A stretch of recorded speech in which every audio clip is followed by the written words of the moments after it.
শুনে দিব্য ছুটে গেল। তারপর কাগজ কলম এনে একে একে সবার লেখা পরীক্ষা করা হলো।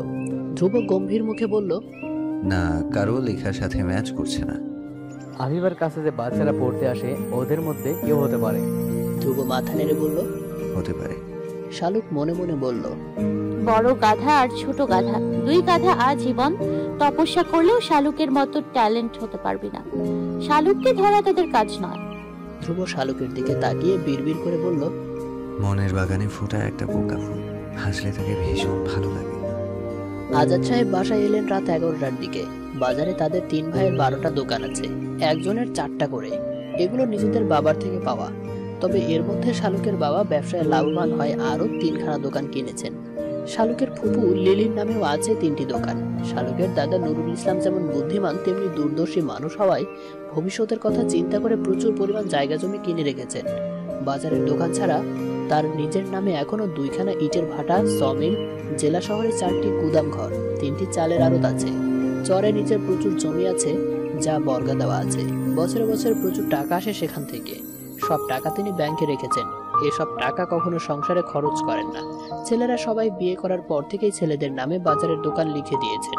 ছেলেরা যাতে সংসারী হতে পারে, বাবার উপর নির্ভরশীল না হয়। আজাদ সাহেব বাসায় এসে জহিরকে দেখে খুশি হলেন। অনেকদিন পর ভাগ্নেকে দেখেছেন। লাজুক মুখচোরা এই ছেলেটা সবসময় আড়ালে থাকে।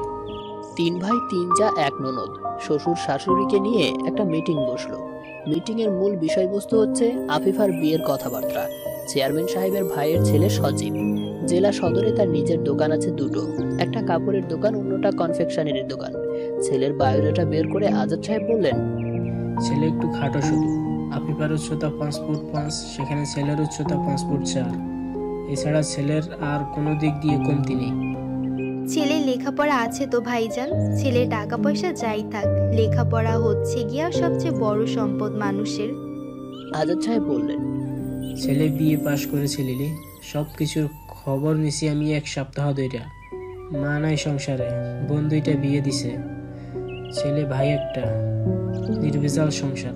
এখন কি করবো? ওদেরকে আসতে কমু? ওরা তো সিনা জোকের মতো লাগিয়া রয়েছে। ওদের কোনো দাবি দেওয়া নাই, শুধু মেয়েটারে চায়। সেলিম সাহেব বললেন, চেয়ারম্যান সাহেবের তো চেনেন ভাইজান, যেই লোভী উনি তা তো এলাকার সবাই জানে। আদিবা বেগম বললেন, আহা মেজো মিয়া, এই দুনিয়ায় সব মানুষই চায় একটু বড় হইতে, সেটারে লোভ বলা ঠিক না। নুরুল ইসলাম সাহেব বুঝালেন তার ছেলে এবং ছেলের বউ মোটামুটি রাজি। সবার সাথে আলোচনা না করলে খারাপ দেখা যাবে বিধায় সবাইকে জানাচ্ছেন। গলা খাকারি দিয়ে তিনি বললেন, সবার পছন্দের আগে আমার নাতিরে ডাকো, ওর কোনো পছন্দ আছে কিনা জানার দরকার আগে। আদিবা বেগম ধমকে সুরে বললেন, কি বলেন আব্বা আপনি এইসব? আফিফার আবার কিসের পছন্দ? আমরা যাই কমু তাই হইব। এইরকম মেয়ে আমি জন্ম দিই নাই যে অন্য ছেলের সাথে প্রেম ভালোবাসা করব। আমার মেয়েরে আমি ভালো করেই চিনি। লিলি বেগম মাথা নিচু করে ফেললেন। তিনি জানেন এই কথাটা নয়নাকে উদ্দেশ্য করে বলা হয়েছে। নয়না যে আদনানের জন্য বিয়ের আগে ভীষণ পাগলামি করেছে, তার জন্য বড়ভাবে এই কথাটা বলেছে। আজাদ সাহেব বললেন, আমি তাইলে ওদেরকে বলি আগামীকাল দুপুরে আসার জন্য।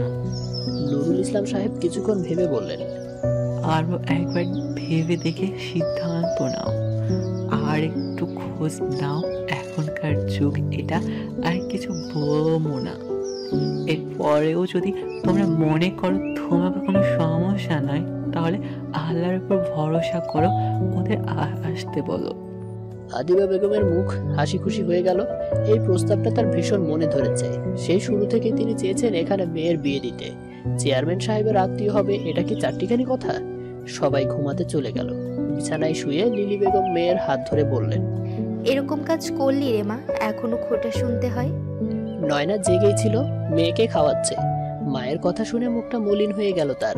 বাহিরে বৃষ্টি শুরু হয়েছে। নয়নার মনে হলো তার চোখের জল বৃষ্টি হয়ে ঝরে পড়ছে বাহিরে। নিজের চোখ মুছে নয়না বলল, দোষ কি আমার একার ছিল মা? লিলি জবাব দিলেন না। নাতনির মাথায় হাত বুলাতে বুলাতে বললেন, পুরুষ মানুষের দোষ কেউই দেখে না মা, এই সমাজ এরকমই। পুরুষের বেলায় যেটা পাগলের মতো ভালোবাসা, নারী করলে সেটা হয়ে যায় অসভ্যতা। নয়না মেয়েকে জড়িয়ে ধরে বলল, আমি ওসব ভুলে গেছি মা। নিধির বাবা ভীষণ ভালো মানুষ, আমার সব অনুভূতিকে সম্মান দেয়। আমার সব পাগলামি জেনেও সে আজ পর্যন্ত কখনো একটা প্রশ্নও করেনি। আমি খুব ভালো আছি মা। পুরনো ঘাতও শুকাতে একটু সময় লাগছে আমার। বিশ্বাস করো মা, আদনান ভাইয়ের জন্য আমার মনে ভালোবাসার এক ফোঁটা অনুভূতিও নেই। যা আছে তা শুধুমাত্র ঘৃণা। লিলি বেগমের মুখে হাসি ফুটল। সকালে ঘুম থেকে উঠতেই শালুক দেখে বাড়িতে কেমন সাজ সাজ রব। শালুকের মন আনন্দে নেচে উঠল। মন বলছে আজকে বাড়িতে একটা কিছু হতে চলেছে, তাহলে আজকে আর স্কুলে যেতে হবে না। স্কুলে না যাওয়ার আনন্দে শালুক কিছুক্ষণ দোতলার এ মাথা থেকে ও মাথা ছুটে বেড়ালো। স্কুল মিস গেলেই শালুকের ইচ্ছে হয় পাখির মতো উঠতে। বারান্দায় দৌড়াতে অসুবিধা হচ্ছে দেখে শালুক ছুটে গেল নিচের বাগানে। লাফাতে লাফাতে খেয়ালই করলো না ছাদের উপর থেকে একজোড়া চোখ তাকে পর্যবেক্ষণ করছে। নাস্তার টেবিলে বসে সবাই জানতে পারলো আজকে আফিফাকে পাত্রপক্ষ দেখতে আসবে। আফিফার মুখ শুকিয়ে গেল এই কথা শুনে। মতির মা এক স্তূপ রুটি রাখতে রাখতে বলল, আজকে আমি বড় ভাইয়ের আনা নয়া শাড়িটা পিন্দুম। এরকম একটা খুশির খবর অনেকদিন পাই নাই। আফিফা খাবার রেখে উঠে চলে গেল নিচের রুমে। শালুক লাফিয়ে উঠল শুনে। আবার বিয়ে হবে মানে বাড়িতে একটা উৎসব হবে, তার মানে অনেক দিন স্কুল মিস দেওয়া যাবে। সামনে যে প্রি টেস্ট এক্সাম, আপাতত তাহলে সেসব চিন্তা মাথা থেকে ঝেড়ে ফেলে দিতে হবে। এমনিতেও এসব নিয়ে শালুক তেমন চিন্তাই করে না। জীবনে বহুত পরীক্ষা আসবে যাবে, ফেল হবে, তাতে কি হয়েছে? সে যে পরীক্ষায় অ্যাটেন্ড করেছে এটাই তো সবচেয়ে বড় কথা। শালুকের এই উড়ু ভাব দেখে ধ্রুব গম্ভীর মুখে বলল, ছোট চাচা, শাপলা শালুকের তো সামনে প্রি টেস্ট মনে হয়। ওদের লেখাপড়ার কি অবস্থা? স্কুল কলেজে তো যায় বলে মনে হয় না একজনও। ফয়েজ আহমেদ চিন্তিত হয়ে বললেন, আর বলিস না বাবা, শাপলার তো পড়ালেখা ভালোই চলে, এসএসসিতেও ও ভালো করেছে, এবার ইন্টারও ভালো করবে আশা করি। বিপাকে আছি আমার শালুককে নিয়ে। কোনো মতেই ওরই পড়ালেখায় মনোযোগী করা যায় না। নিজে পড়ে না, কারোর কাছেও পড়ে না, টিউটারও রাখতে পারি না। এক সপ্তাহ টিকে ওর সব টিচার, তারপর নিজ দায়িত্বে বিদায় নেই ওনারা। আমার পরিবারের সবাই এত ট্যালেন্ট, অথচ এই মেয়ে কেন এমন হলো? আচ্ছা, তুই তো অনেকদিন বাড়িতে আছিস, তুই একটু দেখ না ওর পড়াটা। বাবার কথা শেষ হতেই শালুক যেন ভিড়মি খেল। শাপলা বলল, বাবা আমারও তো টিচার দরকার, ধ্রুব ভাই তাহলে আমাদের দুজনকে পড়াক। ধ্রুব গম্ভীর হয়ে বলল, আমার পক্ষে সম্ভব হবে না চাচা, তবে আপনি বললে আমি ওদের জন্য ভালো একজন টিচার ঠিক করে দিতে পারি। আমার এক ফ্রেন্ড আছে, আমরা ইন্টার পর্যন্ত একসাথে পড়েছি, পলকুর নাম, আপনি চিনবেন হয়তো, চেয়ারম্যান চাচার ছেলেও। যদিও কাউকে পড়ায় না, তবে আমি রিকোয়েস্ট করলে পড়াবে হয়তো। ও জাতীয় বিশ্ববিদ্যালয়ে পড়ছে এখন, এলাকাতেই থাকে। শালুকের মুখ বেদনায় নীল হয়ে গেল। এক মুহূর্তের জন্য মনে হলো এই পৃথিবীতে সবচেয়ে অসহায় সে বুঝি। আদনান হাসতে হাসতে বলল,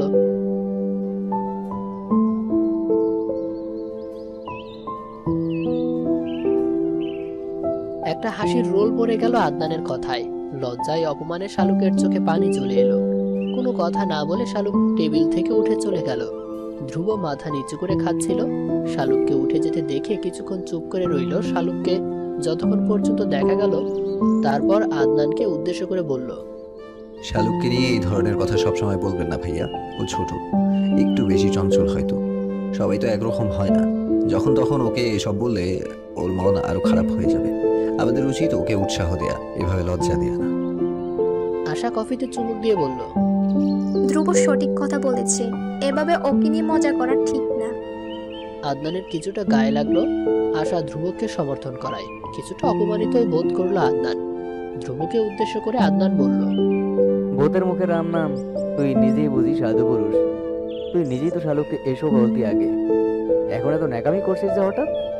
ধ্রুব আগের মতো গম্ভীর গলায় বলল, শালুক তখন ছোট ছিল ভাইয়া, এখনো ছোট নেই। আশা করছি তোমাকে আমার এক্সপ্লেইন করে বলতে হবে না টিন এজ ছেলে মেয়েদের সাথে আমাদের কীরকম বিহেভিয়ার করা উচিত। যে বয়সে যেটা শাসন দিয়ে হয় না, সেটা ভালোবাসা দিয়ে করতে হয়। বাবা চাচা উঠে যেতেই আদনান কটাক্ষ করে বলল, তো না করছে কে তোকে ধ্রুব? যা না, তুই গিয়ে শালুককে ভালোবাসা দিয়ে পড়া শুরু কর, দেখ গোবরে পদ্ম ফুল ফোটাতে পারিস কিনা। ধ্রুবর ভীষণ রাগ হলো আদনানের এরকম বেয়াদবের মতো কথা শুনে। সরাসরি আদনানের দিকে তাকিয়ে ধ্রুব বলল, মাইন্ড ইওর ল্যাঙ্গুয়েজ ভাইয়া, স্থান কাল পাত্র বুঝে কথা বলার ম্যানার যদি ভুলে গিয়ে থাকো তবে আমার কাছে এসো, আমি শিখিয়ে দেবো। মুখ থেকে যখন যা বের হয় তা বলেই নিজেকে খুব স্মার্ট ভেবো না। মনে রেখো, যেটাকে তুমি তোমার নিজের চোখে স্মার্টনেস হিসেবে দেখছো, সেটাতে হয়তো সবার কাছে তোমাকে ওভার স্মার্ট লাগতে পারে। নিজেকে এতটাও হাসির পাত্র করো না। রাগে আদনান কথাই বলতে পারলো না। যেন ধ্রুব কি ঠান্ডা মাথায় তাকে অপমান করেছে। সবার দিকে তাকিয়ে দেখলো সবাই মিটিমিটি হাসছে। ধ্রুব উঠে যেতেই আশা আদনানের দিকে তাকিয়ে বলল, ধ্রুব ভুল কিছু বলেনি আদনান, মাঝে মাঝে তুমি ভীষণ ওভার স্মার্ট হয়ে যাও। আমার নিজের কাছে এটা হাস্যকর লাগে তখন। ধ্রুব ভীষণ ম্যাচিউর পারসন, ওর কাছে অনেক কিছু শেখার আছে তোমার। আদনানের চোয়াল শক্ত হয়ে গেল এসব কথা শুনে। দাঁত দিয়ে ঠোঁট কামড়ে ধরে বলল, আমাকে জ্ঞান দিতে এসো না আশা। কিছুক্ষণ পর সবাই ডাইনিং থেকে উঠে গেল। আফিফা দাদির ঘরে যায়। সিতারা বেগম পান খাচ্ছেন জর্দা দিয়ে। জর্দার মাতাল করা ঘ্রাণে রুম ভরে গেছে। এই শোভা জর্দা সিতারা বেগমের প্রিয় জর্দা। সবাই ভুলে গেলেও ধ্রুব দাদির এই প্রিয় বস্তুর কথা ভুলে না। যদিও 3 বেলা রুটিন করে জর্দা খাবার অপকারিতা ব্যাখ্যা করে দাদিকে। সিতারা বেগম অতি আগ্রহ নিয়ে নাতির সব কথা শোনে। যেখানে হ্যাঁ বলা দরকার সেখানে হ্যাঁ বলে, যেখানে না বলা দরকার সেখানে না বলে। নাতির সব কথায় সাই দিয়ে শেষে হেসে বলে, দে ভাই, আজকে একটু খাই, বাঁচবো আর কতদিন, মনের খায়েশ না মিটাইয়া মরতে চাই না। আফিফাকে দেখে সিতারা বেগম হেসে বললেন, বিয়ার কন্যা আমার ঘরে যে হঠাৎ, কি লো বোন, কি খবর? ডর লাগতেছে বুঝি? ডরের কিছু নাই বোন। আফিফা চেয়ারে বসে দাদির দিকে তাকিয়ে বলল, এই বিয়ে আমি করতে চাই না দাদি, আমি অন্য একজনকে পছন্দ করি। সিতারা বেগম আঁতকে উঠলেন নাতনির কথা শুনে। ভয়ার্ত সুরে বললেন, কারে? আফিফা মাথা নিচু করে বলল, জহির ভাইকে। যদিও উনি জানেন না সেটা, আমি কখনো ওনাকে বলতে পারিনি, তবে আমি ওনাকে ছাড়া অন্য কাউকে বিয়ে করতে চাই না দাদি। সিতারা বেগমের মাথায় বিনা মেঘে বজ্রপাত হলো। নয়নার বিয়ের সময় এরকম একটা ঘটনা ঘটেছে। চোখের সামনে সেসব ভেসে উঠল। আদনানের জন্য নয়না ব্যাকুল হয়ে কাঁদছিল। সে সময় আদনানের মা লিলিকে চূড়ান্ত অপমান করলো।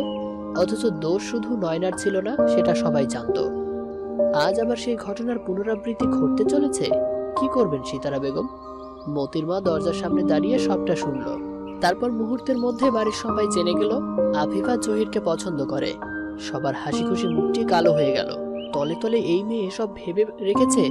জানতে পেরে আদিবা বেগমের প্রেশার হাই হয়ে গেল। তিনি কিনা রাতেই এই মেয়েকে নিয়ে আরো বড় বড় কথা বলেছেন। আদনান তেড়ে গেল আফিফার দিকে। ধ্রুব তাকে থামাতেই আদনানের রাগ আরো বেড়ে গেল।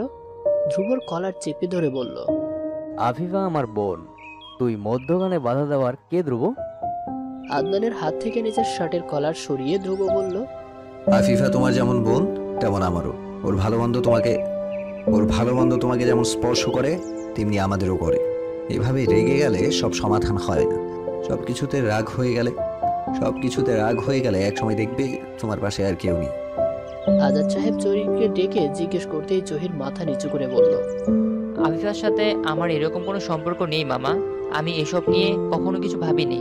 ও যদি এসব ভেবে থাকে তবে সেটা ওর একপাক্ষিক ব্যাপার।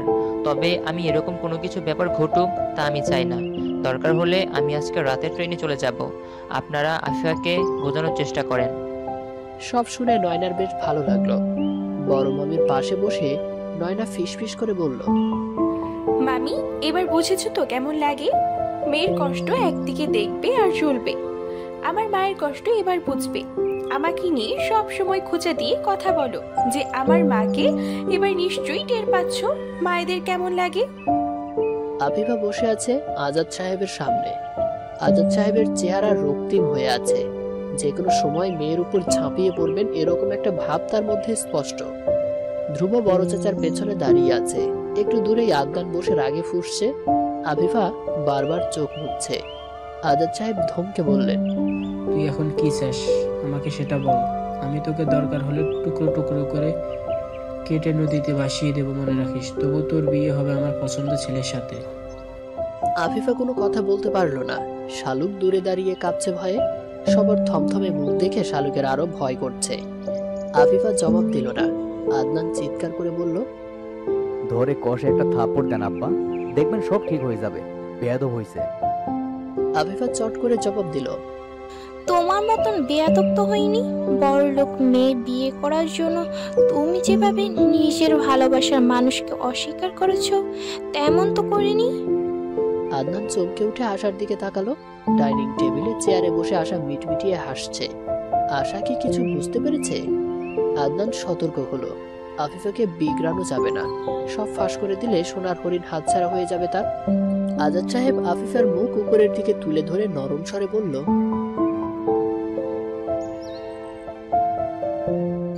আফিফা জবাব দিল না। সে নিজেও জানে তার কিছু করার নেই, তবুও একটা চান্স পেতে চেয়েছে। জহির ভাইকে জানাতে চেয়েছে নিজের মনের কথা। জহির ভাই রাজি থাকলে এক হিসেব, আর না থাকলে অন্য হিসেব। অশ্রু টলটলে চোখে ধ্রুবর দিকে তাকিয়ে আফিফা বলল, আমার আর কিছু বলার নেই ধ্রুব, আমি তবুও এখন নিজেকে বুঝাতে পারবো এই বলে যে আমি তো আমার মনের কথা জানিয়েছে জহির ভাইকে। সে আমাকে প্রত্যাখ্যান করেছে। আর যদি এই কথাটা না বলতাম সারা জীবন আমার আফসোস থেকে যেত। এই ভেবে যে কেন একবার সাহস করে সবাইকে জানালাম না। ধ্রুব কি করবে বুঝতে পারল না। নয়নার ভীষণ খারাপ লাগলো আফিফার জন্য। মায়ের রুমে গিয়ে দেখে জহির বসে বসে নখ কাটছে। নয়নাকে দেখে হেসে বলল, নিধি কেমন কামড় দিয়ে শিখেছে দেখেছিস তুই? দেখ না আমার নাকের কি অবস্থা করেছে পাজিটা। নয়না ভাইয়ের সামনে বসে বলল, আফিফা ভীষণ কাঁদছে। জহির হেসে বলল, সে তো আমি নিজেও দেখেছি আমার বোনকে কাঁদতে। তাতে কি আমার বোনের কান্না দেখে কি ওদের মন গলেছে? আদনান যে এরকম একটা বিট্রে করলো, কেউ কি একবার একটা কথা বলেছে ওরা? তাহলে আফিফা কাঁদলে আমার কি? এমন তো না যে আমি ওকে মাঝপথে ছেড়ে দিচ্ছি বা ওকে ঠকাচ্ছি। আমি এসবে জড়িত ছিলামই না কখনো। তাহলে আমার মাথা ব্যথা কিসের? নয়না ভাইয়ের হাত চেপে ধরে বলল, তুই এত কঠোর কেন ভাই? জহির হেসে ফেলল বোনের কথা শুনে। তারপর বলল, আমার মনে যে কি পরিমাণ মায়া তুই ভাবতেও পারবি না। একদিন বুঝবি সেটা। মেহমান এলো দুপুরের দিকে। 2 সিএনজি করে মোট 10 জন, বাইকে করে এসেছে 4 জন। শালুক একেবারে জবরদস্ত একটা শ্বাস দিয়েছে, যেন আজকে বিয়ে হচ্ছে কারো। ধ্রুব একটা সাদা শার্ট আর লুঙ্গি পরেই নিচের দিকে যেতে নিতেই শালুকের সাথে দেখা হয়ে গেল তার। মুহূর্তেই মেজাজ বিগড়ে গেল তার, যেন শালুক নয় একটা ক্লাউন দাঁড়িয়ে আছে তার সামনে। তবুও রক্ষা, মাথায় হিজাব থাকায় একটু ভদ্র লাগছে তাকে। কোনো কথা না বলে ধ্রুব চলে গেল। পালকে এসেছে সবার সাথে। ধ্রুব গিয়ে বন্ধুর সাথে হ্যান্ডশেক করলো। সবাইকে সোফায় বসতে দিলে নিজে গিয়ে ট্রেতে করে সবার জন্য শরবত নিয়ে এলো। আদনান আশার হাত ধরে নেমে এলো নিচে। শালুকের ভীষণ রাগ হলো এত আদিক্ষেতা দেখে। মেহমানদের সাথে শাপলার বয়সী 2 মেয়েও এসেছে। ওরা পুরো বাড়ি ঘুরে দেখছে। মধ্যবয়সী 3 জন মহিলা উঠে গিয়ে রান্নাঘরের দরজায় দাঁড়িয়ে কিছুক্ষণ দেখলো। তারপর ফিসফিস করে কানাকানি করে নিজেদের মতো উপরের দিকে গেল। শালুকের কেমন যেন লজ্জা লজ্জা লাগছে হঠাৎ করে। মহিলা 3 জনকে উপরের দিকে আসতে দেখে শালুক সরে গেল। তারপর বের হলো মেয়ে দুটোকে দেখে ওদের সাথে ভাব করতে। শালুকের এরকম সাজ দেখে মেয়ে দুটো হেসে ফেললো। একজন অন্যজনকে ফিসফিস করে কিছু বলল। শুনতে না পেলেও শালুক বুঝতে পারলো ওকে নিয়েই কিছু বলেছে ওরা। হঠাৎ করে শালুকের মন খারাপ হয়ে গেল। ওরা কি শালুকের সাজ নিয়ে কথা বলেছে? রুমে ঢুকে শালুক দরজা বন্ধ করে দিল। তারপর আয়নার সামনে গিয়ে নিজেকে খুঁটিয়ে দেখলো। কিছু বুঝতে না পেরে সব মেকআপ তুলে ফেললো রাগ করে। তারপর গায়ের টকটকে লাল জামাটা চেঞ্জ করে একটা হলুদ রঙের সুতি 3 পিস পরে নিয়ে সাদা হিজাব পরে নিল। আফিফাকে সাথে নিয়ে আফিফার দাদি মেহমানদের সামনে গেল। শাপলা, শালুক, ধ্রুবর বোন দিবা আসতে নিতেই ধ্রুব ধমক দিয়ে 3 জনকে উপরে পাঠিয়ে দিল। সব নাস্তা টেবিলে এনে ধ্রুব উপরে গেল। তারপর 3 জনকে ধমক দিয়ে বলল, বিয়ে হবে আফিফার? তোদের লজ্জা করে না ধেই করে যে সেজে গুজে ওদিকে যাচ্ছিস? দেখে মনে হয় যেন তোদের দেখতে আসছে পাত্রপক্ষ। শালুক মুখ বাঁকিয়ে বলল, আমি কি সেজেছি নাকি? ধ্রুব ভালো করে তাকিয়ে বলল, একবার জঙ্গলিদের মতো সেজেছিস। হঠাৎ করে সুবুদ্ধি হয়েছে দেখে না হয় সব তুলে ফেলেছিস।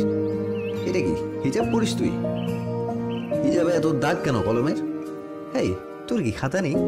হিসাবে এত আঁকিবুকি করে রেখেছিস কেন? শালুক মাথা নিচু করে বলল, আমি তো হিজাব পরি না, অন্য হিজাব বেশি নেই, এটা আমার স্কুল ড্রেসের সাথে হিজাব। ধ্রুব বিড়বিড় করে বলল, খবরদার, পায়ের গোড়ালির নিচ দিয়ে ভেঙে দেবো যদি 3 জনকে দেখি ওখানে এত মানুষের সামনে গিয়ে ঢং করতে। ধ্রুব চলে যেতেই শাপলার কলিজা মোচড় দিয়ে উঠল। আহা, এত যত্ন করা মানুষটা কিনা তার হবে না, সে নাকি অন্য কাউকে ভালোবাসে। শাপলা বিছানার উপর ধপ করে বসে পড়ল, তার কিছুই ভালো লাগছে না এখন। আফিফা আপার এসব দেখার পর শাপলা তওবা করেছে 100 বার। জীবনেও কাউকে বলবে না সে যে ধ্রুব ভাইকে পছন্দ করে। কিছুক্ষণ পর মেহমানরা খাবার খেলো। আদনান আশাও বসলো তাদের সাথে খেতে। আজাদ সাহেব 2 ভাইকে নিয়ে বাবাকে নিয়ে বসেছে। খেতে খেতে বিভিন্ন কথা বলছে সবাই। ধ্রুব রান্নাঘর আর ডাইনিং টেবিলে দৌড়দৌড়ি করছে খাবারের প্লেট বাটি হাতে নিয়ে। সবাইকে খাবার বেড়ে দিচ্ছে, এটা ওটা এগিয়ে দিচ্ছে। আদিবা বেগম নিজের ছেলের উপর ভীষণ রাগ হলেন। খাবার পর পাত্রপক্ষ জানালো তাদের মেয়ে পছন্দ হয়েছে। মেয়ে পক্ষ গিয়ে তাদের বাড়িঘর দেখে আসুক আগামীকাল। মেয়ে পক্ষের যদি সব পছন্দ হয় তারপর তারা এসে বিয়ের কথা পাকা করে যাবে। আদিবা বেগম স্বস্তির নিঃশ্বাস ফেললেন। মেহমান যেতেই আদিবা বেগম আদনানের উপর ঝাঁপিয়ে পড়লেন যেন। ছেলেকে ধমকে বললেন, বিয়াকুলের মতো খেতে বসে গেলি তুই? একটা বড় মাথায় ছিল না যে মেহমানদের খাবার এগিয়ে জুগিয়ে দিতে হবে? ধ্রুব ছেলেটা একা একা সব করলো, আর তুই নাচতে নাচতে খেতে বসে গেলি? আক্কেল কি তোর হবে না কোনোদিনও? আদনান লজ্জা পেল কিছুটা, কিন্তু কিছু বলল না। কিছু বললে মা এখন অনেক কথা শুনিয়ে দিবে। আশার সামনে প্রেস্টিজ রক্ষা করা এখন দরকার। আশা বলল, তোমাদের এই ব্যাপারটা খুব সুন্দর, আমি খুব এনজয় করেছি। আদনান, আমাদের বিয়ের সময়ও কি এরকম দেখাদেখি হবে? আমাকেও কি আফিফার মতো করে সেজে আসতে হবে? ধ্রুব হেসে বলল, না আশা, তোমার এসব লাগবে না। তোমার আর ভাইয়ার বিয়ের কথা তো সবাই জানি। শুধু একটা ডেট ফিক্স করা হবে, তারপর কবুল বলে তুমি চলে আসবে আমাদের বাড়িতে। আশা ধ্রুবর দিকে তাকালো। শ্যামলা বর্ণের লম্বা গড়নের এক মাথা ছাকড়া চুলের এই ছেলেটাকে ভীষণ সুন্দর লাগছে লুঙ্গিতে। আদনানকে আশা লুঙ্গি পরতে দেখেনি কখনো। আদনান মনে প্রাণে পশ্চিমা সংস্কৃতি ধারণ করে, পশ্চিমাদের মতো চায়। ওর মধ্যে কোনো স্বকীয়তা নেই। আশা আদনানকে বলল, তুমি একবার লুঙ্গি পরিও তো, কেমন লাগে তোমাকে দেখবো। আদনান হেসে বলল,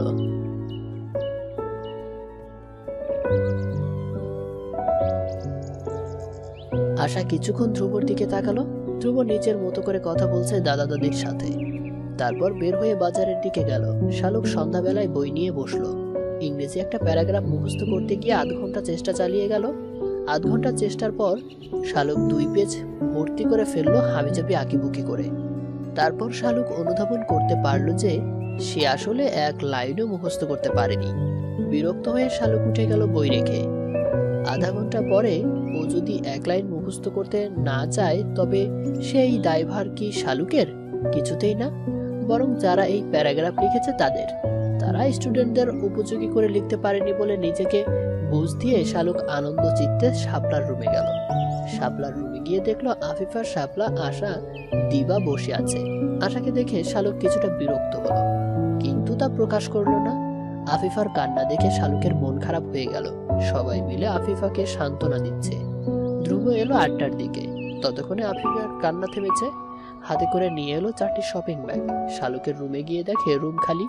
তারপর শাপলার রুমে উকি দিল। শাপলা, শালুক, আফিফা, দিবা, আশা সবাই বসে আছে গোল হয়ে। গলা খাকারি দিয়ে ধ্রুব ভেতরে এলো। তারপর ব্যাগগুলো সবার মাঝখানে রেখে আবার চলে গেল।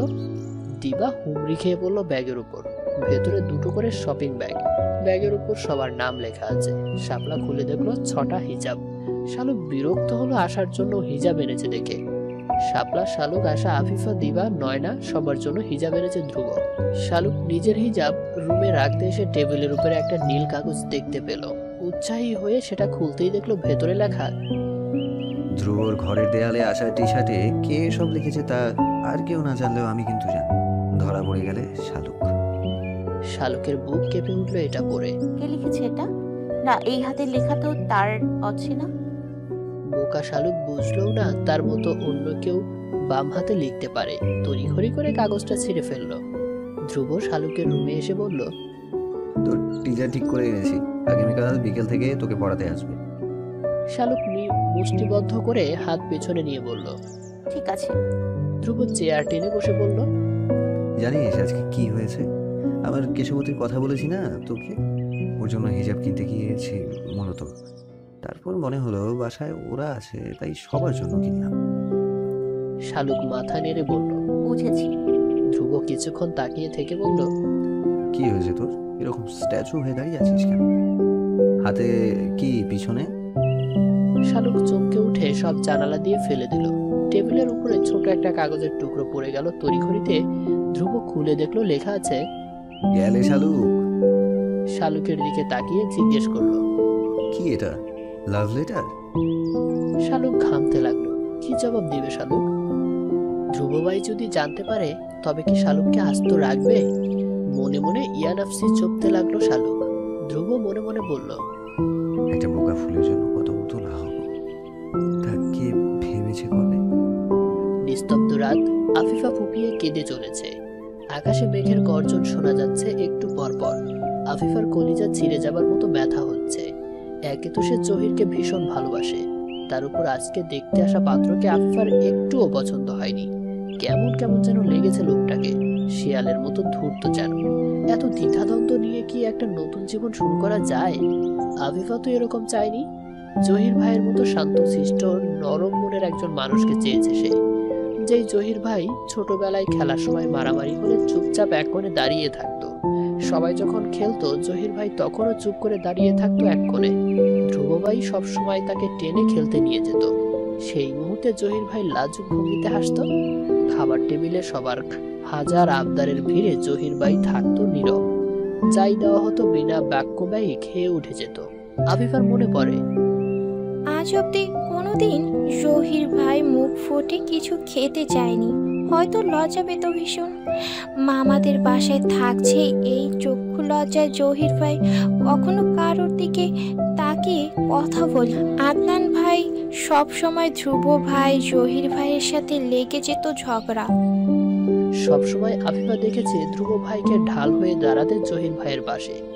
মুখ চোরা জহির ভাই কেমন বিনীত ভঙ্গিতে চুপ হয়ে থাকতো।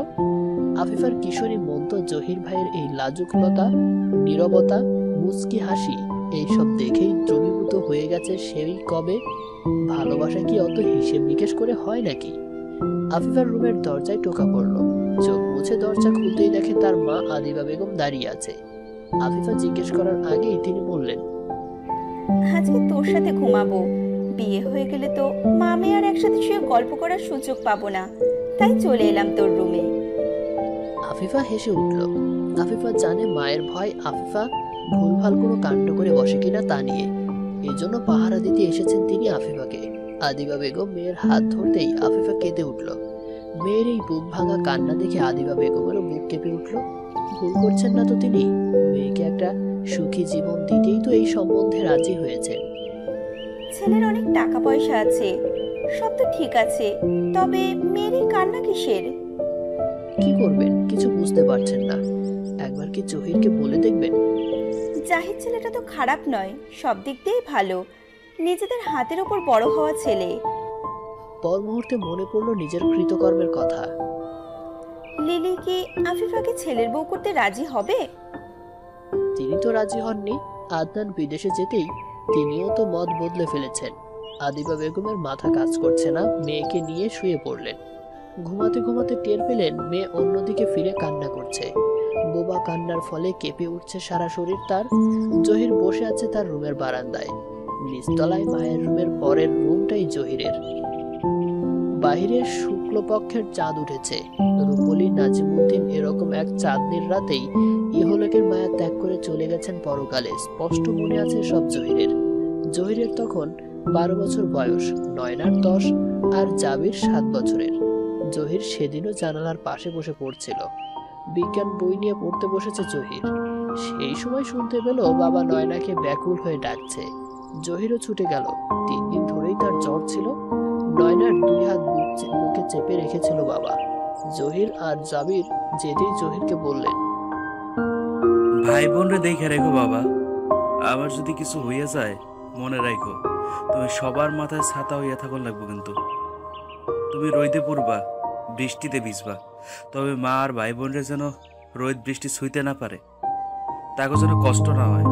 আমার 9 নাম্বার মাথার উপরে তোমার বট গাছের লাহান থাওয়ান লাগবো বাবা। মরণের সময় পর্যন্ত মনে রাখো, আমার জীবনের সবচেয়ে আপন, আমার আদরের দুলালি, আমার কলিজার টুকরা তোমার বইনা ছিল। তারে খুশি রাখতে পারলে মরণের পরও আমার কোনো কষ্ট থাকবো না বাবা।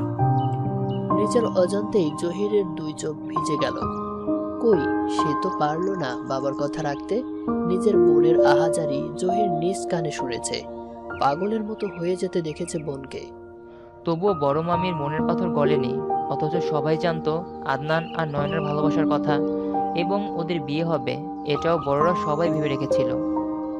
আদিবা বেগম নিজেও তো এসব নিয়ে কত হাসি তামাশা করতেন নয়নার সাথে। সব ভুলে গেলেন তিনি আদনান বিদেশের মাটিতে পা দেওয়ার সাথে সাথে। আজও জহিরের ভীষণ ব্যর্থ মনে হয় নিজেকে এই কথা মনে পড়লেই। রুমের খোলা দরজা দিয়ে কারো প্রবেশ হয়েছে টের পেতেই জহির বারান্দা থেকে রুমে এলো। আফিফা দাঁড়িয়ে আছে রুমের মাঝখানে। আফিফাকে দেখে জহির কিছুটা অবাক হলো। সেসব বুঝতে না দিয়ে হেসে বলল, কি রে, এত রাতে তুই? কিছু লাগবে? কোনো সমস্যা হয়েছে কারো? আফিফা ছুটে এসে জহিরকে জড়িয়ে ধরলো। জহিরের বুকে মাথা গুজে কেঁদে উঠল। এক ঝটকায় জহির নিজেকে ছাড়িয়ে নিয়ে আফিফার দিক থেকে দূরে সরে দাঁড়ালো। তারপর বলল, মাঝরাতে আমার রুমে এসে এসব কি করছিস তুই? পাগল হয়েছিস? বের হ আমার রুম থেকে। আফিফা ফ্লোরে বসে পড়ল। কেন জহির ভাই, কেন তাড়িয়ে দিচ্ছ আমাকে? আমার কি দোষ বলো? একবার আমাকে ভালোবাসলে কি ক্ষতি হয় তোমার? আমি ভিখারির মতো তোমার কাছে একটু ভালোবাসা ভিক্ষা চাইছি জহির ভাই। জহির কঠোর স্বরে বলল, দেখ আফিফা, আমার এই ব্যাপারে কখনো কোনো আগ্রহ ছিল না। তোকে আমি কখনো সেইভাবে দেখিনি। তাছাড়া আমারও তো মন আছে। আমার মনও তো তোকে চাইতে হবে। আমার মন এরকম কিছু চায় না। তুই আমার মামাতো বোন আছিস, সেটাই থাক। আমার ব্যাপারটা একবার বুঝতে চেষ্টা কর। আমার মনের বিরুদ্ধে তো আমি তোকে ভালোবাসতে পারি না। আফিফা এগিয়ে যেতে নিলে জহিরের দিকে। জহির আরো 2 পা পিছিয়ে গিয়ে বলল, খবরদার আফিফা, কাছে আসবি না। এসব নিয়ে যদি এত বাড়াবাড়ি করিস তোরা, তবে ভালো হবে না। তোর প্রতি আমার 1 ফোঁটাও ইন্টারেস্ট নেই। আমি আমার এক ফ্রেন্ডকে ভালোবাসি। আশা করি এরপর তোর আর বলার কিছুই থাকবে না। যা, আমার রুম থেকে যা। কেউ দেখলে ব্যাপারটা খারাপ দেখাবে। আফিফা কেঁদে বলল, যাব না, আমি এইখানেই থাকবো। এই ফ্লোরে মাথা ঠুকে মরে যাব। রুমের বাইরে দাঁড়িয়ে আদিবা বেগম সব শুনলেন। মেয়েকে বিছানা ছাড়তে দেখে তিনি পিছু নিয়েছেন। মেয়েকে বাধা দেননি তিনি। রুমে এসে আফিফার হাত ধরে ফ্লোর থেকে তুললেন। বিনা বাক্য ব্যয়ে আফিফা মায়ের সাথে চলে গেল। ব্যাগ গুছিয়ে নিল জহির সেই মুহূর্তেই। বাড়িতে থাকলে আফিফা কখন কোন পাগলামি করে বসে কে জানে। এর চেয়ে ভালো চলে যাবে হোস্টেলে। ফজরের নামাজের পরই জহির মায়ের থেকে বিদায় নিয়ে চলে গেল। যাবার আগে নয়না একবার বলল, একবার ভেবে দেখ আফিফাকে নিয়ে ভাই। জহির হেসে বলল, মনের থেকে তো একটা ফিলিংস থাকতে হবে নয়না, সেটা আমার নেই আফিফার জন্য। বড় মামির উপরে রাগ হচ্ছে পরের ব্যাপার, জোর করে কি কিছু হয়? সকালবেলা শালুক মুখ অন্ধকার করে ব্যাগ গুছিয়ে নিল স্কুলে যাওয়ার জন্য। কিছুক্ষণ মা বাবার সাথে ঘ্যান ঘ্যান করেছে আফিফার শ্বশুর বাড়ি দেখতে যাওয়ার জন্য সবার সাথে। বাবা যেই একটু নরম হলো সম্মতি দিতে যাবেন, সেই মুহূর্তে জমের মতো হাজির হলো ধ্রুব ভাই। কড়া গলায় শালুককে জিজ্ঞেস করলো, লাস্ট কবে স্কুল গিয়েছিস? শালুক জবাব দিতে পারলো না। স্কুলে টানা কয়েকদিন ধরে যাওয়া হয় না। ফয়েজ আহমেদ সেই কথা শুনতেই বললেন, না না, তোর এক্সাম সামনে, এখন স্কুলে যেতে হবে। তোর ওখানে যাওয়া চলবে না। বিয়ে হলে যাওয়ার অনেক সুযোগ হবে। এখন তুই স্কুলে যা। সেই থেকে শালুকের মন খারাপ। শালুক স্কুলে যাওয়ার সময় দেখলো আশা একটা হিজাব পরে নিচে এসছে, ধপধপে ফর্সা।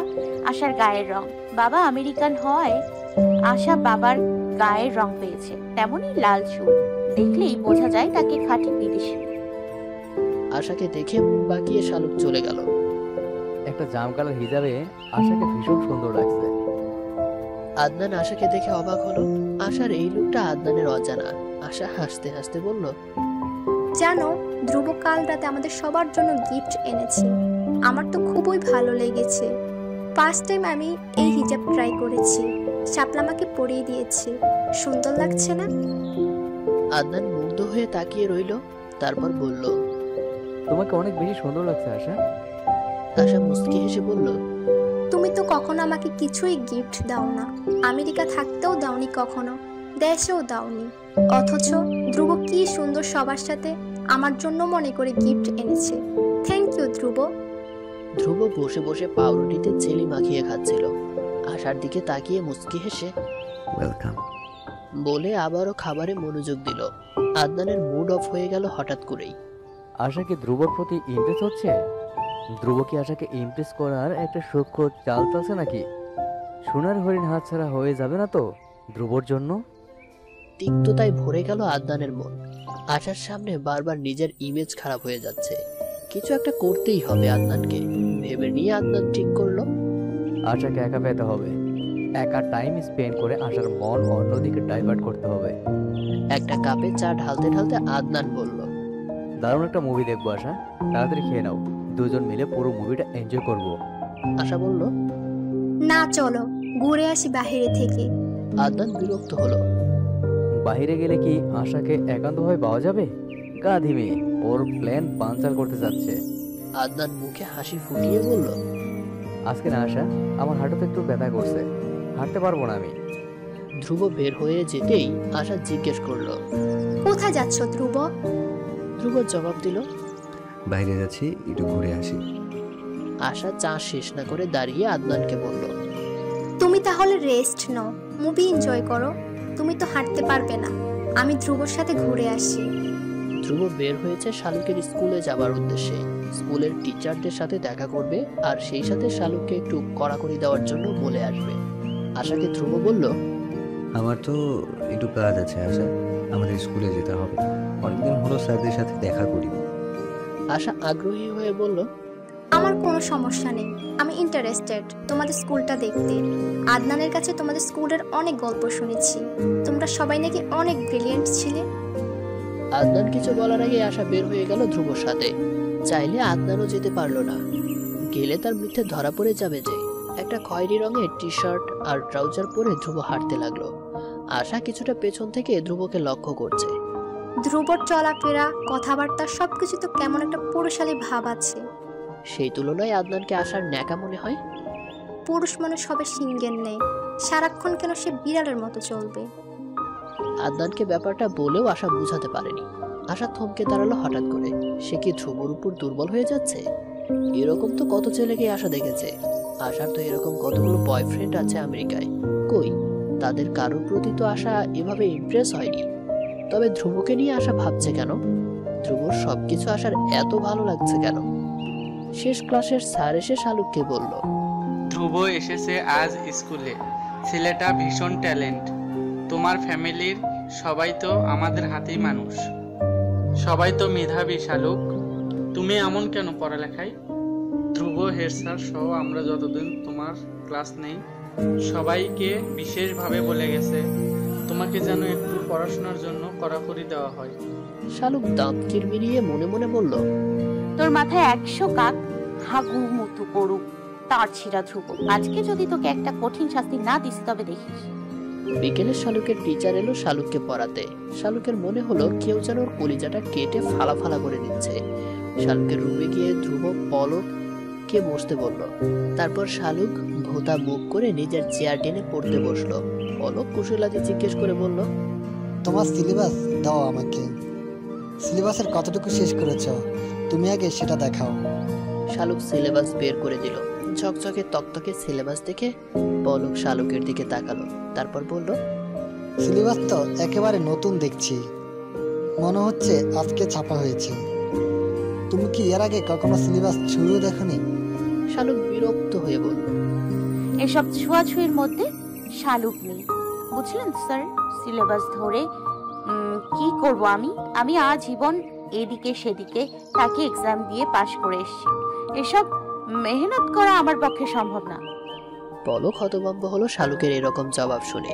শালুক ষড়যন্ত্রের ভঙ্গিতে এগিয়ে গিয়ে বলল, যেই আপনার সাথে একটা ডিল করি স্যার, যে 1 ঘন্টা আপনি আমাকে পড়ানোর কথা, সেই 1 ঘন্টা আপনি এসে আপনার মতো সময় কাটাবেন, ফোন টিপেন, চ্যাটিং করেন, কানে হেডফোন লাগিয়ে গান শোনেন, কোনো সমস্যা নেই। আমিও আমার মতো বসে খাতায় আঁকিবুকি করি। আপনারও শান্তি, আমারও শান্তি। কেউ জানবে না কিছু। আমি এমনিতেও পরীক্ষায় খারাপ করব, এটা আমাদের বাসার সবাই জানে। আমাদের ছোট্ট যে নিধি আছে সেও জানে এটা। মতির মাও আছে না, সেও আমাকে নিয়ে ভবিষ্যৎবাণী করে রেখেছে। তাই আপনার বদনাম হবার কোনো চান্স নেই। মাস শেষে আপনি বেতন পেয়ে যাবেন। এরকম সুযোগ কি আর আসবে স্যার? এরকম অপরচুনিটি আপনাকে আর কেউ দেবে না। বলেন রাজি কিনা? পলক ঘামতে শুরু করলো শালুকের কথা শুনে। এরকম স্টুডেন্ট কখনো কেউ পেয়েছি কি না? পলকের জানা নেই। অলস বিকেলটা কেমন খাপছাড়া লাগছে আজকে। রোদ পড়ে গেছে, সন্ধ্যা নেমে আসবে ধরনীর বুকে। পলক চলে গেছে 20 মিনিট আগে। আস্তে আস্তে চারদিক অন্ধকার হয়ে আসছে। শালুক বসে আছে নিজের রুমে। কিছু ভালো লাগছে না তার। লেখাপড়া ব্যাপারটা এত জটিল কেন শালুক ভেবে পায় না। কি হতো লেখাপড়া মুক্ত পৃথিবী হলে? শালুক তখন মুক্ত পাখির মতো উড়ে বেড়াতে পারত। ধ্রুব এসে বিছানায় পা তুলে বসলো। তারপর শালুককে জিজ্ঞেস করলো, সমস্যা কি তোর? বিজনেসম্যান হয়ে গেছিস, ডিল করা শিখেছিস, সাহস কত তো টিচারের সাথে ডিল করিস না পড়ার ব্যাপারে? শালুক বিরস বদনে ধ্রুবর দিকে তাকিয়ে বলল, তোমার মনে রাখা উচিত পৃথিবীতে সবাই সবকিছুর জন্য আসে। আমি এসেছি অন্য কাজে। খাবো, ঘুরবো, উড়বো, বিয়ে করব, সংসার করব, বাচ্চা সামলাবো। এসব পড়ালেখায় সময় নষ্ট করার কোনো মানে হয়? ধ্রুব কটমট করে তাকালো শালুকের দিকে।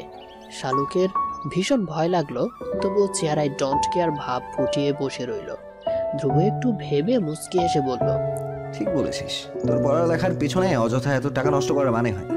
শোন, আমি চাচাকে বলে দিচ্ছি আফিফার বিয়ের পরপরই তোর বিয়ের ব্যবস্থা করতে। আবার জানাশোনা ভালো পাত্র আছে।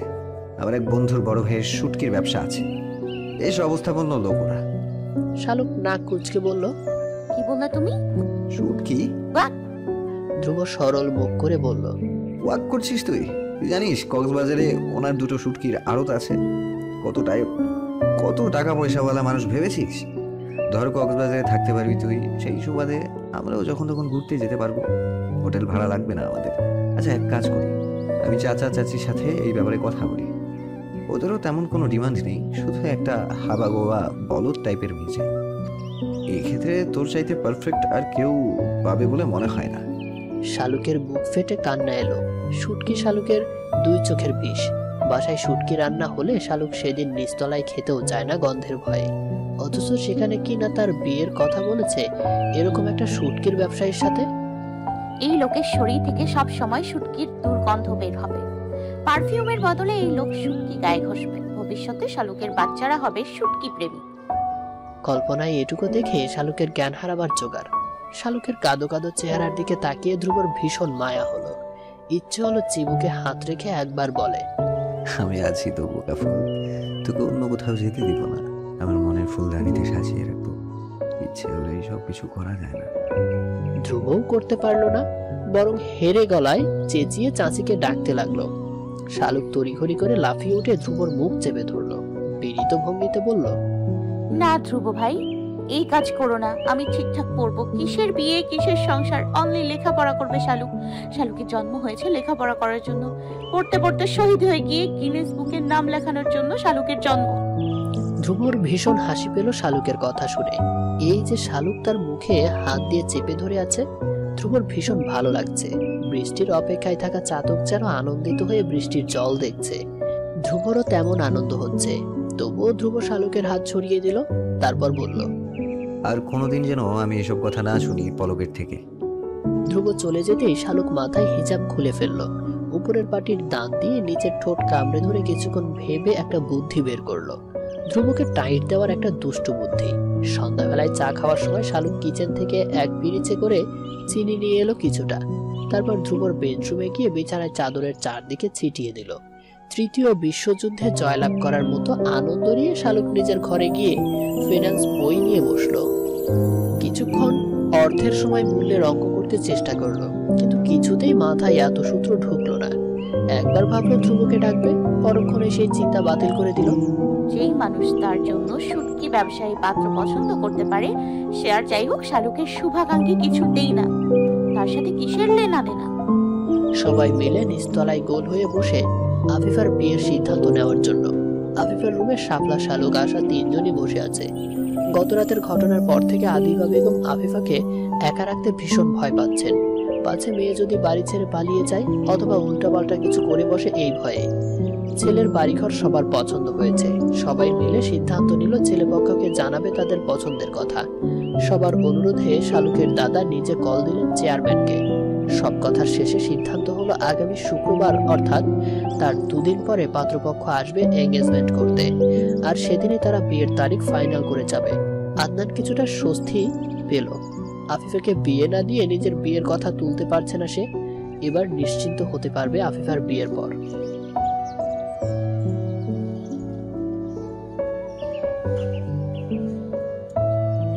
আশাকে নিয়ে আদনানের ভীষণ দুশ্চিন্তা হচ্ছে। আশাকে ভরসা করতে পারছে না আদনান।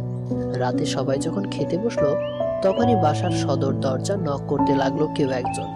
মতির মা দরজা খুলে দিতেই দেখে ধুতি পাঞ্জাবি পরা একজন লোক দাঁড়িয়ে আছে বাহিরে। বিনীত ভঙ্গিতে বলছে, ধ্রুব বাবু কি বাড়িতে আছেন? একবার দেখে দিবেন।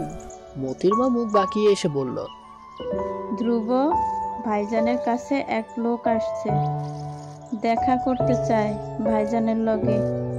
খাওয়া রেখে ধ্রুব উঠে গেল। ধ্রুবর পেছন পেছন গেল হাসনা বেগম। হিন্দু লোকটাকে দেখেই ধ্রুব চমকে উঠলো, যেমন তেমন চমকালো হাসনা। এত বছর পর কেন এসেছে? ধ্রুব কিছু বলার আগেই লোকটা বলল, দীপালি মা বড় অসুস্থ বাবু, বারবার আপনার নাম নিচ্ছেন, আপনাকে একটু দেখতে চাচ্ছেন। ধ্রুব শান্ত স্বরে জিজ্ঞেস করলো, দীপালিকে? আমি এই নামে কাউকে চিনি না। হাসনা পেছন থেকে ধ্রুবকে ধরে বললেন, এভাবে বলতে নেই ধ্রুব, যাই হোক জন্মদাত্রী মা তোর। ধ্রুবর রাগ হলো ভীষণ, চিৎকার করে বলল, নেই নেই, কেউ নেই আমার। আবার মাও নেই, বাবাও নেই। এত বছর ধরে আমাকে যার প্রয়োজন হয়নি, আজকেও আমাকে তার লাগবে না। আমি এমন কোনো রোগের ওষুধ না যে আমাকে দেখলে অসুস্থ রোগী সুস্থ হয়ে উঠবে। ধ্রুবর চিৎকার শুনে ডাইনিং টেবিলে বসা সবাই চমকে উঠল। এত রেগেছে কেন ধ্রুব? সবচেয়ে বেশি ভয় পেল শালুক। এরকম চিৎকার করে কেউ কথা বললে শালুকের ভীষণ কান্না পায়। ভয়ে হাত পা কাঁপতে থাকে। একে একে সবাই দরজার দিকে এগিয়ে এলো। সবাইকে ঠেলে সরিয়ে দিয়ে ধ্রুব চলে গেল নিজের রুমে। ধ্রুবর বাবা সেলিম সাহেব এতক্ষণে তার বাবার রুমে বসেছিলেন। যেহেতু ধ্রুব তার মুখোমুখি হওয়া পছন্দ করেন না, তাই তিনিও ছেলের সামনে পড়তে চান না। ছেলে বাড়িতে যেই কটা দিন আছে যাতে নিজের মতো করে থাকতে পারে, এজন্য নিজেই সরে থাকেন। ধ্রুবর চিৎকার শুনে তিনিও বের হয়ে এলেন। ধ্রুবকে উপরের দিকে যেতে দেখে এগিয়ে এসে জিজ্ঞেস করলেন, কি হয়েছে? ধ্রুব এমন চিৎকার করলো কেন? হাসনা বেগম সবটা বলতেই সেলিম সাহেবের মুখ শুকিয়ে গেল। অদূরে দাঁড়িয়ে থাকা ফরিদার দিকে তাকালো। ফরিদার চোখ দুটো কি ছলছল করছে অশ্রুতে, কে জানে। দূর থেকে তিনি বুঝতে পারলেন না তা। হাসনা বেগম গিয়ে ধ্রুবকে ডাকলেন। ধ্রুব দরজাটা খুললো কিছুটা সময় নিয়ে। মোটা পিলারের আড়াল থেকে শালুক তাকিয়ে রইল ধ্রুবর দিকে।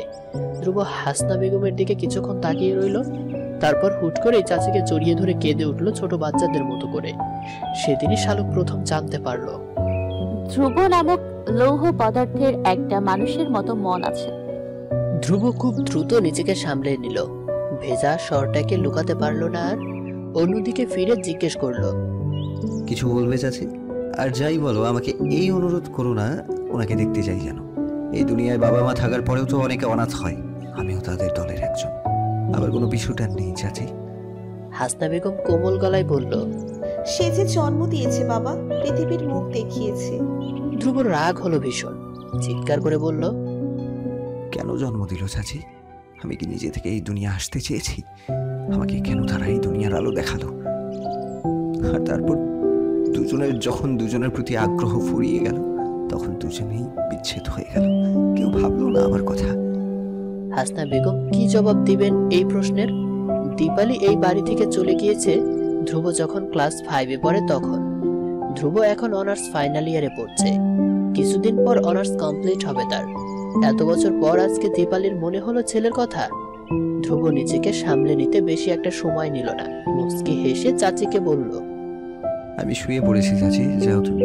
আমাকে নিয়ে চিন্তা করতে হবে না, আমি খুব ভালো আছি চাচি, যাও তো এখন। হাসনা বেগম যন্ত্রের মতো নিচে নেমে এলো। নিচতলায় সবাই বসে আছে হাসনা বেগমের অপেক্ষায়। হাসনা বেগমকে বিমর্ষ হয়ে আসতে দেখে সবাই বুঝলো ধ্রুবকে মানাতে পারেনি হাসনা বেগম। সেলিম সাহেব চোরের মতো মুখ করে বসে রইলেন। সমস্ত ব্যাপারে তিনি নিজেকে সবচেয়ে বড় অপরাধী ভাবেন। আদিবা বেগম আপন মনে বলতে লাগলেন, কেন সে সময় আবেগে পড়ে এরকম কাজ করলে মেজো ভাই? আমরা সবাই কত নিষেধ করলাম হিন্দু মুসলমানের বিয়ে না করতে, সবাই কত নিষেধ করলো, তবুও করলে। তারপর আর তাকে ধরে রাখতে পারলে না কেন? সে তো শুধু বেহাতা হওয়া নদীর জলস্রোত ছিল।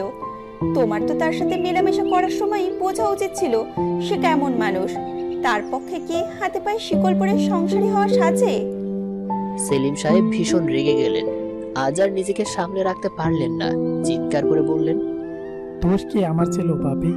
তোমার সম্মানিত শ্বশুর কি কাণ্ড করেছে? তার মুখেই নাকি একটু চুলকানি পড়ে গিয়েছে আমি হিন্দু মেয়ে বিয়ে করায়। দীপালি কি তোমাদের সাথে নিজেকে মানিয়ে নেওয়ার চেষ্টা করেনি ভাবি? এত বড় করে মেয়ে হয়েও তো সে নিজেকে সবার মতো সাধারণ ভেবেছে। বাবা তার হাতে পানি খাবে না, খাবার খাবে না, তার ছায়া দেখলেও সরে যাবে। সে যত বাবা বাবা বলে আপন হতে চাইল, বাবা ততই তাকে ঘৃণা করত। এই পৃথিবীতে কি আর কেউ এরকম বিয়ে করেনি? নুরুল ইসলাম সাহেব জবাব দিতে গিয়েও দিলেন না। ছেলে এখন উত্তেজিত হয়ে আছে। এখন তিনি যৌক্তিক কথা বললেও সে বুঝবে না। এসব নিয়ে তিনি ভাবছেনও না, তিনি শুধু ভাবছেন নিজের নাতির কথা। ছেলেটা এক বুক কষ্ট নিয়ে বেঁচে আছে। দোতলার টানা বারান্দায় দাঁড়িয়ে শালুক নিচের দিকে তাকিয়ে রইল। ধ্রুবর যত অপরাধ অন্যায় সব শালুক এক নিমিষেই ভুলে যায় ধ্রুবর মন খারাপ দেখলে। শালুকের ইচ্ছে করছে যে কোনো মূল্যে ধ্রুবর মন ভালো করে দিতে। হঠাৎ করেই শালুকের মনে হলো ধ্রুবর বিছানায়ও চিনি ছিটিয়ে এসেছে রাগ করে, যাতে ওকে পিঁপড়া কামড়ায়। এখন যদি সত্যি পিঁপড়া কামড়ায় ধ্রুবকে? শালুকের কান্না পেল ভীষণ। কেন তখন এই কাজ করেছে? এখন কি করবে? ধ্রুব কি দরজা খুলবে? শালুক ধ্রুবর রুমের দরজা নক করলো। ধ্রুব ভেতর থেকে জিজ্ঞেস করলো, কি চাই? শালুক ভীত সন্ত্রস্ত হয়ে বলল, মা পাঠিয়েছে আপনার বিছানা ঝেড়ে দিতে। ধ্রুব দরজা না খুলেই বলল, লাগবে না, ভাগ এখান থেকে। আমি এলোমেলো বিছানায় ঘুমাতে পছন্দ করি। শালুকের কান্না এসে গেল। চোখের জল মুছে শালুক আবারও ডাকলো। ধ্রুব আর জবাব দিল না। ভেতরে ধ্রুব ভেঙে চুরে চুরমার হয়ে যেতে লাগলো যন্ত্রণায়। এমন অদ্ভুত ভাগ্য কেন তার? কে দেবে এই জবাব? সারা রাত ধরে শালুক চটফট করে কাটিয়েছে। কি হচ্ছে ধ্রুবর রুমে কে জানে? ধ্রুবর কি ভীষণ কষ্ট হচ্ছে? আজ আর শালুককে সকালবেলায় ডেকে হয়রান হতে হয়নি কারো। শালুক নিজেই উঠে গিয়েছে সাত সকালে। ধ্রুব বের হলো একটা হলুদ টি শার্ট পরে। শালুকের সাথে ধ্রুবর দেখা হলো সকালে নাস্তার টেবিলে। বিপরীত চেয়ারে বসে তীক্ষ্ণ দৃষ্টিতে লক্ষ্য করলো ধ্রুবকে। হাসনা বেগম চা দিতে দিতে ধ্রুবকে জিজ্ঞেস করলেন, এ কি অবস্থা তোর ধ্রুব? এসব কি? ধ্রুব ঘাড় চুলকে জবাব দিল, কি জানি চাচি, বুঝছি না সারা রাত এত পিঁপড়া কামড়েছে কেন জানি। শালুক দেখলো ধ্রুবর সারা শরীর লাল হয়ে গিয়েছে পিঁপড়ার কামড়ে। দু চোখ দিয়ে আপনাতেই জল চলে এলো। আদনান আর আশাও এসে যোগ দিয়েছে নাস্তার টেবিলে। শালুকের চোখে পানি দেখে আদনান বলল, কেন? শালুক দ্রুত চোখ মুছে নিল। ধ্রুব এক নজর সেদিকে তাকিয়ে আবারও খেতে লাগলো। আশা হেসে বলল, শালুক, তোমাকে কেমন মন মরা লাগছে আজকে? শালুক জবাব দিল না। তার আগেই আদনান হাসতে হাসতে বলল, গিয়ে দেখো কোনো পরীক্ষায় ফেল করে বসে আছে, ওর পিছনে অযথা টাকা পয়সা ওয়েস্ট করা হচ্ছে। গাধা দিয়ে তোর হাল চাষ হয় না, ওরে দিয়েও আর পড়ালেখা হবে না। তুই আমাদের আকিবকে আসার পর থেকে দেখেছো শালুকের মতো করতে। দুজনেই সেম ক্লাসে পড়ে। আকিবকে তো পড়ার টেবিল থেকে নড়ানো যায় না, আর শালুকে দেখো যেখানে যাবে সেখানেই দেখবে শালুক হাজির, নিজের এই উঁচা নাক নিয়ে। শালুক শক্ত হয়ে বসে রইল। ধ্রুব বিরক্ত হয়ে আদনানের দিকে তাকালো। আদনান ধ্রুবর সেই দৃষ্টিকে পাত্তা দিল না, বরং আশার সামনে কিছু বলতে পেরে খুশি হলো। শালুকের এসব কিছুই কানে গেল না। সে ভাবছে ধ্রুবর কথা। ধ্রুবর তো গতকাল এমনিতেই মন খারাপ ছিল। মনের কষ্টে হয়তো শরীরের এই কষ্টকে সে পাত্তা দেয়নি। কেন এমন কাজটা সে করলো? এত বোকা কেন সে? ভেবে পেল না শালুক। হাসনা এসে জিজ্ঞেস করলো, বসে আছিস যে, স্কুলে যেতে হবে না? শালুক জবাব দেওয়ার আগে আবারও আদনান বলল, ওনার স্কুলে গিয়ে কি লাভ চাচি? এরকম নিরেট গাধা কি আর এই দেশে আছে? ওর মাথা সিটি স্ক্যান করে দেখা দরকার, এই মাথায় আসলে কি আছে। ওপরে কি হবে? আর পড়ালেখা বন্ধ করে মতির মায়ের সাথে কাজে লাগিয়ে দাও। ধ্রুব প্রচন্ড রাগ হলো এসব কথা শুনে। তবে শালুকের সামনে কিছু বলল না। শালুক এবার ভীষণ কষ্ট পেল। এই লোকটা যখন তখন শালুককে ক্রিটিসাইজ করে কথা বলে। সব সময় দুষ্টুমি মশকরা, মানুষের হজম হয় না। যখন মন বিক্ষিপ্ত থাকে তখন এসব কথা গায়ে ভীষণ লাগে। শালুকেরও লাগলো ভীষণ। আদনানের জন্য যেই অনুভূতি আগে হতো তার ছিটে ফোটাও এখন আর মনে নেই, বরং আদনানকে শালুকের ভীষণ স্বার্থপর মনে হয়। সেদিন আফিফাকে কিভাবে ধমকেছে শালুক তা দেখেছে। লেখাপড়ার জন্য ধ্রুবও তো তাকে বকাঝকা করে, তা তো কখনো এমন হয় না যে শালুকের মনে আঘাত লাগে। উঠে দাঁড়িয়ে শালুক আদনানকে বলল, আমার মাথায় কি আছে সেটা নিয়ে না ভেবে নিজের কুৎসিত মনটাকে আগে পরিষ্কার করো। ধ্রুবর ভীষণ ভালো লাগলো শালুকের এই প্রতিবাদ। মাথা নিচু করে ধ্রুব মুচকি হাসতে লাগলো। বাইরে অন্ধকার হয়ে এসেছে, বৃষ্টি হবে যে কোনো মুহূর্তে। শালুক উপরে চলে গেল। আশা হেসে বলল, ছোটদের সাথে আন্তরিক ব্যবহার করতে হয় আদনান। তোমার মধ্যে আমি সে আন্তরিকতা দেখিনি কখনো। ওদেরকে ভালোবেসে বুঝিয়ে কথা বলতে হয়। তুমি সবসময় শালুককে হার্ট করে কথা বলো। ধ্রুবও কিন্তু শালুকের ব্যাপারে কনসার্ন। ইভেন সেদিন স্কুলে গিয়ে টিচারদেরও রিকোয়েস্ট করে এসেছি শালুককে যেন একটু স্পেশাল কেয়ার নেওয়া হয়। তুমি কেন এমন বিহেভ করো আদনান? আদনান জবাব দিতে পারল না। কিছুটা রুষ্ট হলো আশার কথায়। সারাক্ষণ আশা ধ্রুবর প্রশংসা করে আদনানের তা সহ্য হলো না। শালুক ঝড়ের বেগে উপরে গিয়ে স্কুল ড্রেস পরে ব্যাগ নিয়ে নেমে এলো। কোনো দিকে না তাকিয়ে হনহন করে বের হয়ে গেল। টিফিনের টাকাটাও আজকে নিল না শালুক। ধ্রুব চেয়ার থেকে উঠে শালুককে ডাকলো, কিন্তু শালুক দাঁড়ালো না। আদনানের দিকে তাকিয়ে ধ্রুব বলল,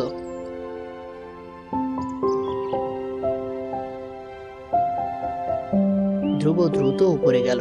নিজের রুমে গিয়ে ছাতা নিয়ে বের হয়ে আসতেই আশা পথ আটকালো ধ্রুবর। জিজ্ঞেস করলো, কোথায় যাবে? আমিও যাব, চলো। ধ্রুব উদ্বিগ্ন স্বরে বলল, শালুককে ছাতা নিয়ে আসতে হবে। বৃষ্টির পানিতে শালুকের অ্যালার্জি আছে, যে কোনো সময় বৃষ্টি নামবে। ধ্রুব না দাঁড়িয়ে বের হয়ে গেল। ধ্রুবর পিছু পিছু আশাও বের হয়ে গেল। আদনান বসে বসে আশার ছুটে যাওয়া দেখলো। আকাশ আরো অন্ধকার হয়ে আসছে। কেমন গুড়গুড় শব্দ হচ্ছে, বিদ্যুৎ চমকাচ্ছে ঘন ঘন। আশাকে ফেলে ধ্রুব ছুটে গেল। শালুককে থামাতে হবে যে কোনো মূল্যে।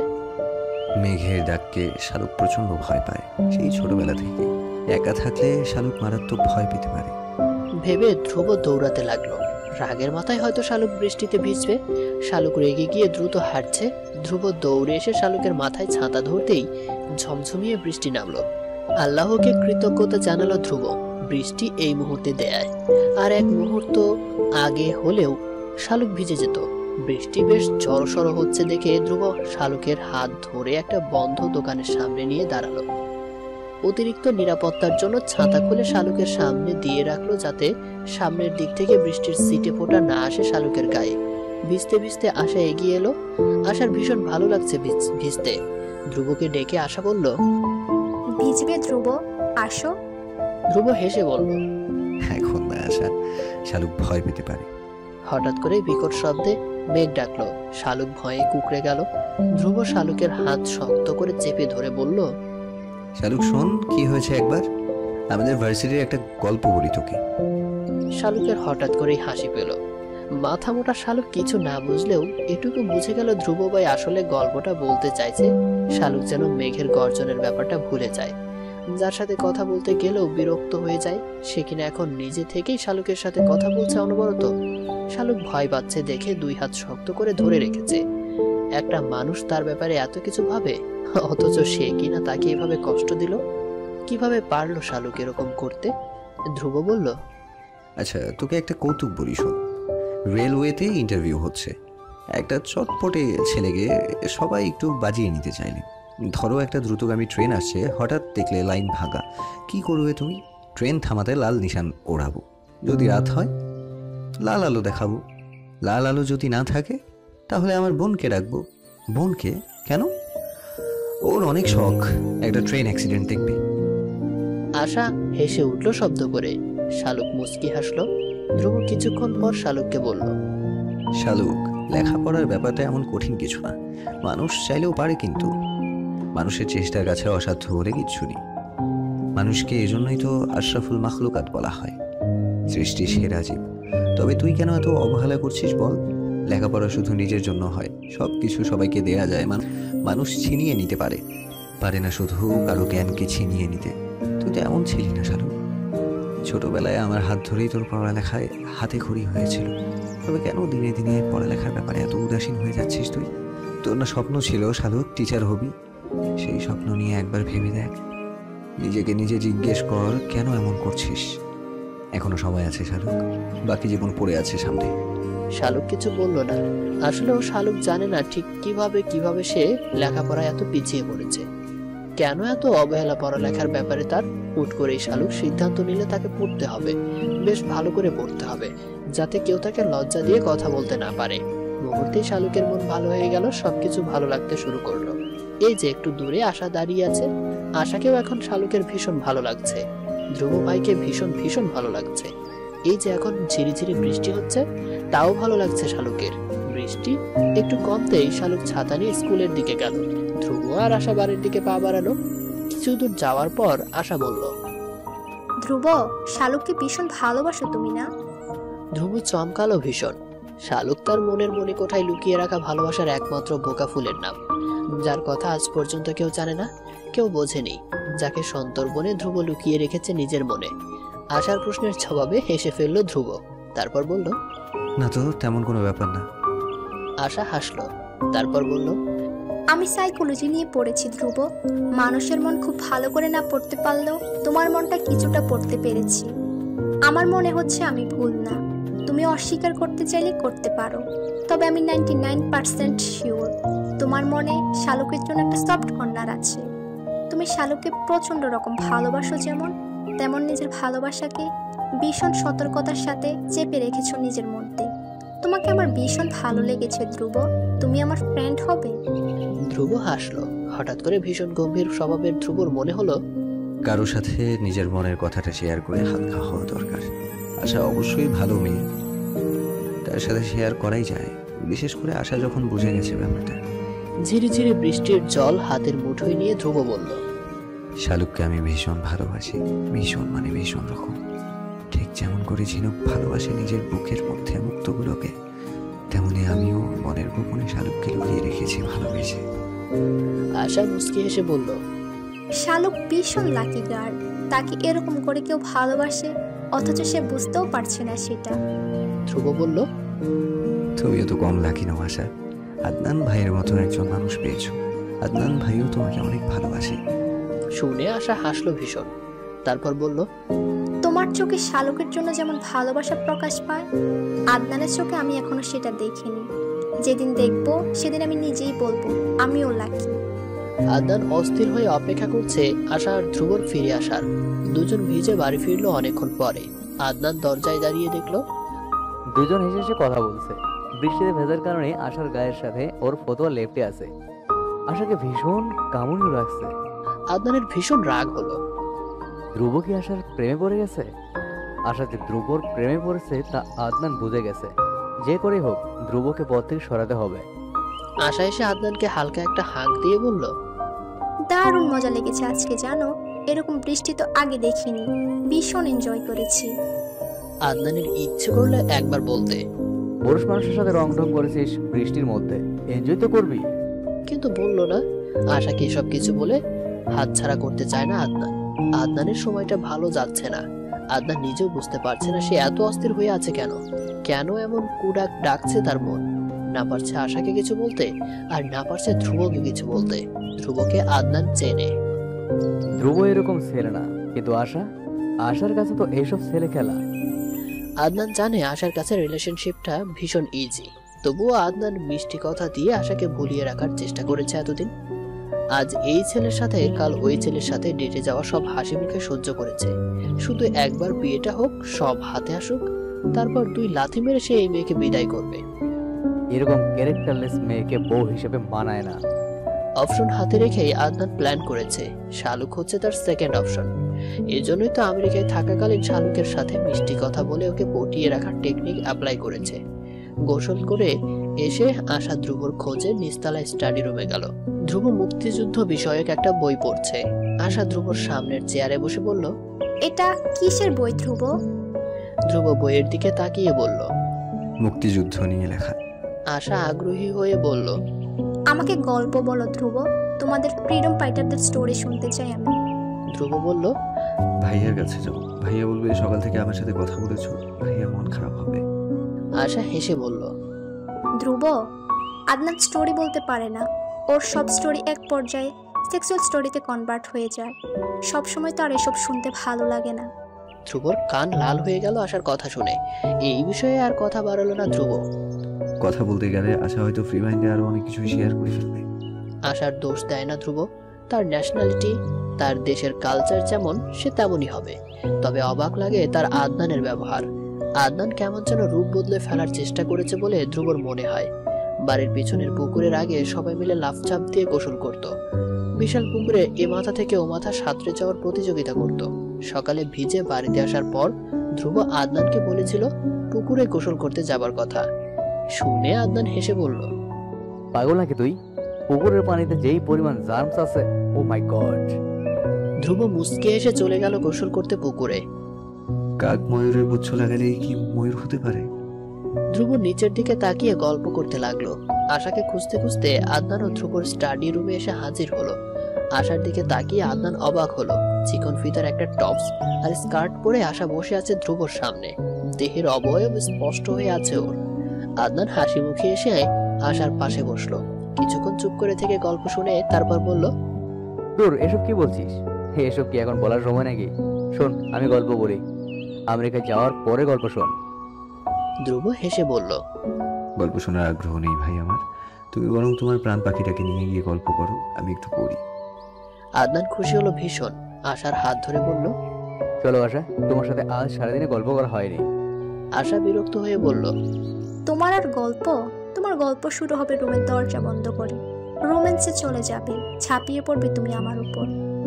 ধ্রুব কানে হাত দিয়ে বইয়ের দিকে তাকিয়ে রইল। আদনান ভীষণ বিব্রত হলো। এই মেয়ের মুখে কোনো লাগাম নেই। আশাকে রুমে এনে আদনান বলল, পাগল হয়েছো তুমি আশা? কি বলছো এসব ধ্রুবর সামনে? আমার মান সম্মান আর রাখলে না। আশা বিরক্ত হয়ে বলল, তুমি যা করো আমি তাই বলেছি আদনান, বাড়তি কিছু বলিনি। আদনান দাঁত কিরমিরিয়ে বলল, এমন ভাব করছো যেন শুধু আমারই এসবে ইন্টারেস্ট, তোমার নেই। আশা হাসলো, তারপর বলল, এটা ঠিক, আমারও এই ব্যাপারে আগ্রহ।